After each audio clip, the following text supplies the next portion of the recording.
And it's recording. All right, exercise 3B, second half of it. So the first half, I taught you how to add, subtract.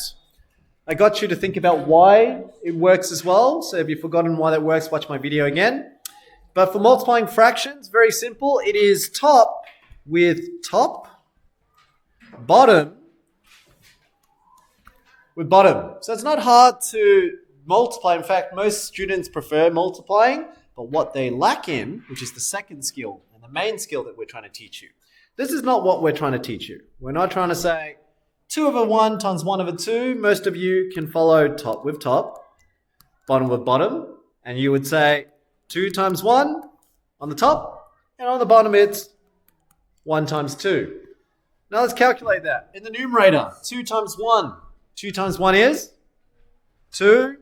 In the denominator, 1 times 2 is 2 again. But you don't leave your answers 2 over 2 because you can simplify that further to 1. Very good, because 2 over 2 means 2 divided by 2 equals 1. This is not what we're trying to assess. So on your learning map, I do not tick your skill in being able to multiply fractions just because you can do top with top, bottom with bottom. That is pretty much just showing me you can multiply. That doesn't mean you know how to multiply fractions.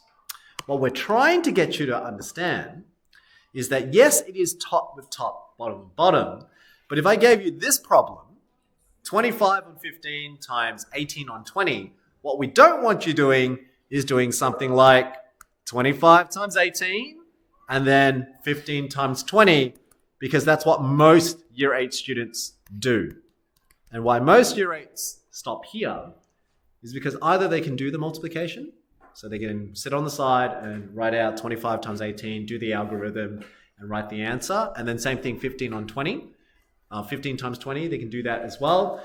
And then they'll get this big number fraction. And they'll leave their answer there. The reason why they leave it is because they don't know how to simplify that. Okay?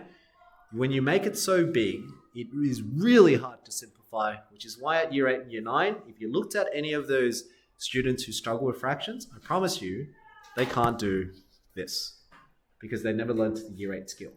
Okay, so the bare minimum, Year 7 and 8, your skill is to actually learn how to simplify this. So if this is not the way to do it, then what is the way to do it? Yes? Yes. Now, you can simplify diagonally, and normally I explain why as well. But for now, just for simple purposes, you pick a number on top and you pick a number on bottom. It doesn't have to be diagonal. It can be also vertical. So it could be 25 and 15, but it could also be 25 and 20. The only goal you have to do is it has to be one top, one bottom. Okay, so I'll say that again. You got to pick a number, one top, one bottom that has something in common. You can't do top with top and you can't do bottom with bottom. Okay, you have to pick a number that's on top and then one number on the bottom. Later on, I'll explain why that's the case, and that's why you can actually do cross simplification as well. That's what you would have learnt in primary school, but they probably didn't teach you why you can do that. Okay, so I'll explain that in week 3. For now, you're just going to learn the processes. So it doesn't matter which number you pick, you can pick any. Which 2 numbers would you like to pick? Let's go with Zave. Which 2 numbers would you like to pick? 20, 25. Good. So we get 25 and we get the, oh my God, what was that? There was a quick update when I turned on my computer, so I don't know what it updated. You can pick 25 and 20, and let's say we do that. What's the highest common factor of 25 and 20? Let's go, Shreya. 25 and 20. What's common factor? What's a number that can fit into 25 and 20? 5. That's what I mean when I say common factor. Yeah, so when we say, what is a common factor? We just mean what number can be divided into 25 and 20, and we know it's 5. Okay, so again, this is highly reliant on the fact that you know your times tables. The stronger it is, the faster you can do this. So here we go. How many 5s fit into 25? Let's go with Amon. 5, good. And then how many 5s in 20? 4. So we rewrite the fraction again now. We say 5 on 15, and it's multiplied to 18 on now 4, because we've simplified them, and that's called cross simplifying. And again, it doesn't have to be diagonal. It just needs to be one top number and one bottom number. Okay, let's pick another one. Let's go. Yes, Will? You're doing 18 and 15, and yes, you can do 18 and 15. Didn't have to do that. You could also do 18 and 4 if you wanted to, or you could do 5 and 15. Doesn't matter. You just got to pick a number on the top, a number on the bottom that has a common factor. Yeah? In this case, yes, 18 and 15 is probably the better ones because they are both larger numbers and they both have a common factor. So it means you simplify it quicker. So here, let's go. Yuri. 4. 4 doesn't fit into 15 though. 3. So we go, all right. 3 fits into 15 and 3 also fits into 18. Thomas, how many 3s in 18 and 15? There's 5 in 15. Good. Beautiful. So now this changes your fraction to 5 over 5 times 6 over 4, which is comparably much better than what you started off with. Now you can go from this step and do top with top, bottom with bottom, but I can still see numbers that I can simplify even further. Which 2 numbers can you see? One top, one bottom. You can make the whole fraction 1 and 1, and then, you just make it 1, and then the right one's just 3 over 2. Beautiful. So what Will's saying there is he's seeing one top number and one bottom number. 5 and 4 doesn't work, but 5 and 5, there's a common factor. Then he looked at 6 and 4. He noticed that 6 and 4 also has a common factor. What's common factor for 6 and 4? Let's go with Ollie. 2. So how many 2s in 6? 3. How many 2s in 4? 2. So that fraction now becomes 3 over 2.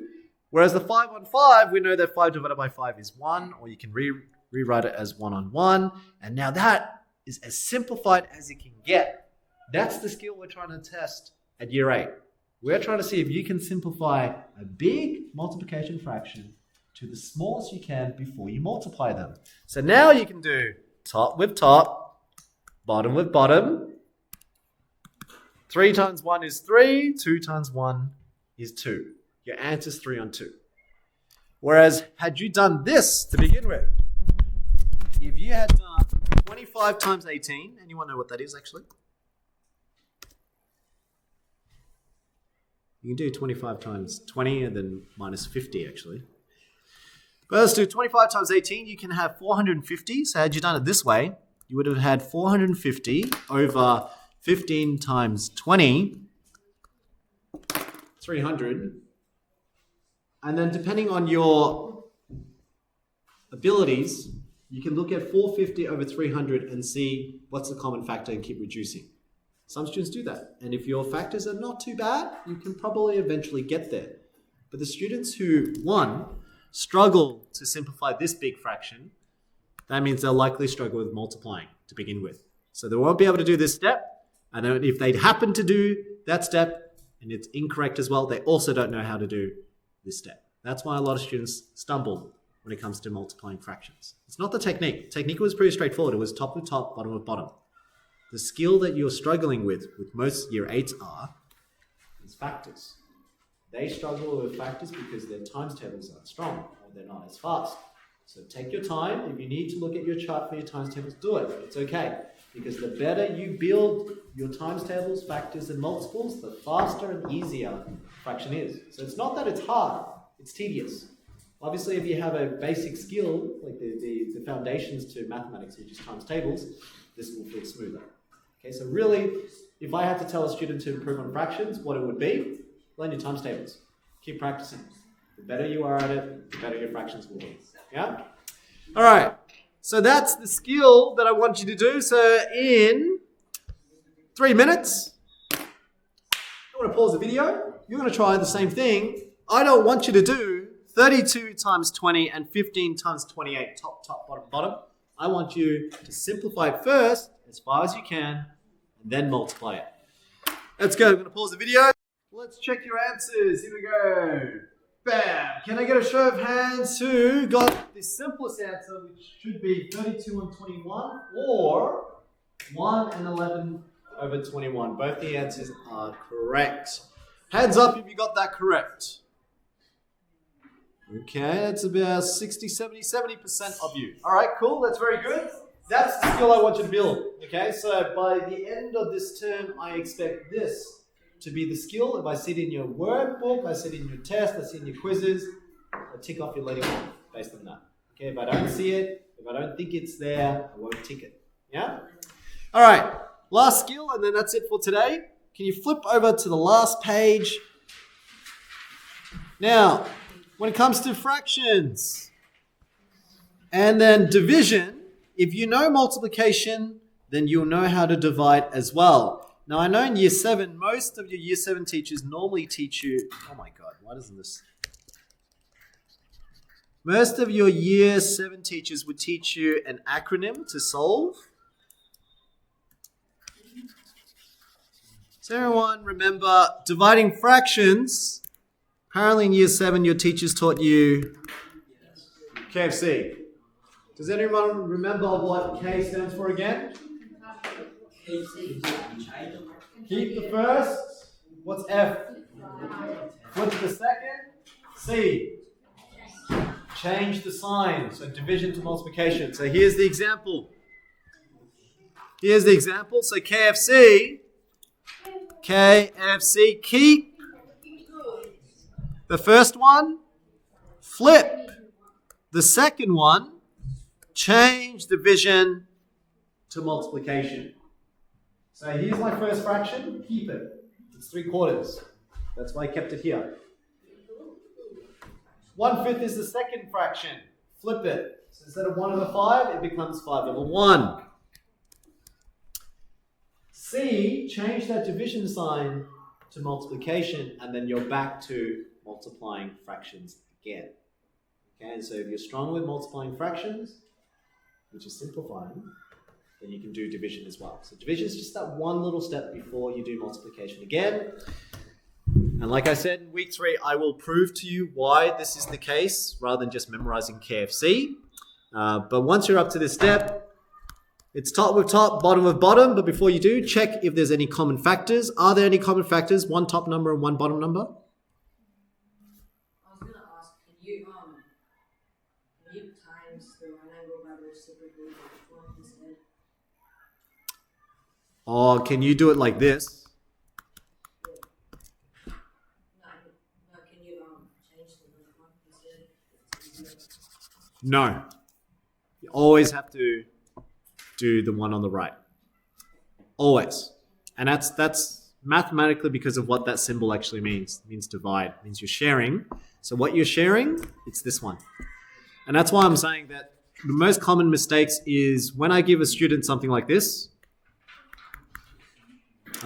Wait, is it that way? No, it's not that way. Sorry, it's the other way. Like that. When students see that, because they're used to the flipping, the one on the right doesn't look nice to flip. So their natural instinct is like, well, I'll just flip this one then. And that's where they break the KFC rule. You can't just flip 1/5. Okay, and I can prove it to you. If I change this half, so you've got a half a pizza. If I asked you to divide that in 2, how much of a pizza will you have left? Quarter, logically. Yeah, you've got half, cut it in 2, should be a quarter. You see what happens if you don't follow that protocol and you flip this. 2/1 then becomes 2/1 times 2. 2/1 is the same thing as saying 2 wholes. What's 2 times 2? Doesn't make sense. How is half a pizza divided by 2 ends up being 4 pizzas? 4 whole pizzas. Doesn't make sense. But the reason why students do this is because they're used to KFC without understanding why it works. They just do it. They like the flipping. And so when I give them half divided by 2, they just do it. Not even thinking about the mathematics to it. Not even thinking about the answer to it. They'll just write, yep, answer's 4. But when I break it down to you and I say, well, you got half a pizza and I asked you to cut it in half, does it make sense you're going to get 4 pizzas? And they're like, no. I'm like, so why'd you write 4? And that's the thing about maths. Stop writing answers and not thinking about it. Maths is all about critical thinking. So there's more you question, is your answer correct? That's what we're trying to teach you in maths. Yeah? So yes, my point was you can't flip the first one. Always has to be the second one. And I just proved to you why that can't be. Yeah? All right. Finishing off that question, 3/4 times 5/1, there's no common factors, so you end up doing 3 times 5 at the top, 4 times 1 on the bottom, and together that gives you 15 on 4. So division is not hard, It's just that there's some common errors that students do, and often it's because they're memorizing KFC, then making up their own rules when it doesn't work the way they want. And number two, multiplying fractions, they're not good at simplifying. That's why they find timesing and dividing fractions hard. The stronger your times tables, the easier it is to do those two. Yeah? In the third week, I will then teach you the proof to why KFC works and why the logic is if you divide, you change the sign. It doesn't just happen magically. It's all very logical. For those who want to have a crack at figuring it out, I gave you hints along the way on the side. Here's the hint. You already know half of half is a quarter. So how can I play around with my guidance to you to get to that point? You can follow it and figure it out, then you'll know the proof to why when you do division, you do multiplication. Okay? All right, I'm going to stop the video there. That's 11:20.